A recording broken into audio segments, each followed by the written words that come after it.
चला आज बनवूया बांगडा फ्राय. तर बांगडा बघा, मी ते मला एकदम आज फ्रेश बांगडा भेटला होता. तर मला चला आज मी फ्राय करणार आहे फक्त. तर त्यासाठी मी इथे 6 बांगडे घेतले होते आणि व्यवस्थित त्याच्याकडूनच अर्धाले कट करून घेतले, कारण अख्खाले नव्हते बनवायचे मला आज. मला अर्धाले कट करू, कारण हे अर्धे फ्राय करणार आहे आणि अर्ध्याचं कालवण करणार आहे. पण हे फ्राय केल्यानंतर मी ते कालवणामध्ये टाकणार आहे, म्हणून मी सगळेच फ्राय करून घेतले. सर्वात पहिलं त्याच्यावर अर्धा लिंबू पिळून घेतले. त्यानंतर चवीप्रमाणे मीठ टाकायचं, हळद लावायची आणि व्यवस्थित त्याला मिक्स करून 5 ते 10 मिनिटासाठी असं साईडला ठेवून द्यायचे. म्हणजे हळद, मीठ आणि लिंबामध्ये व्यवस्थित मॅरिनेट होऊन द्यायचे 10-15 मिनटं.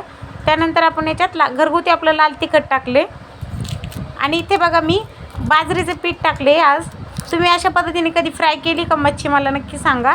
तर मला एक बाजरीचं पीठ टाकलेली मच्छी खूप आवडते आणि सर्वात जास्त तो पण तसं माझा बांगडा आवडीचा मच्छी आहे.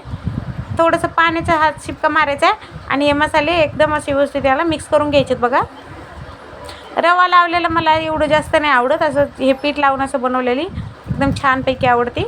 आता तुम्ही थोडंसं तांदळाचं पीठ टाकलं तरी चालेल, पण मी इथे बाजरीचं पीठ टाकले. बघा, असं व्यवस्थित सगळीकडून मसाले लावून घ्यायचे. मसाले लावल्यानंतर आपण 5 ते 10 मिनिटासाठी याला असंच ठेवूया, म्हणजे व्यवस्थित मसाले आतपर्यंत मुरले जातील. त्यानंतर इकडे आपण एक पॅन घेतला, पॅनमध्ये तेल गरम करायला ठेवले.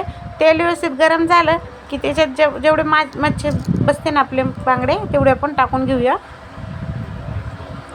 ते बघा, आता याला 2-3 मिनटं व्यवस्थित फ्राय करून घ्यायचं, आलटून पलटून. तर दोन्ही साईडने बघा व्यवस्थित क्रिस्पी होईपर्यंत मी फ्राय करून घेतले. दोन्ही साईडने व्यवस्थित क्रिस्पी लो टू मिडियम गॅसवर फ्राय करायचे. त्यानंतर आपण काढून घेऊया. एकदम क्रिस्पी झाल्यानंतरच काढायचे, म्हणजे ते खायला पण खूप छान लागते. तर तयार झाला आपला बांगडा.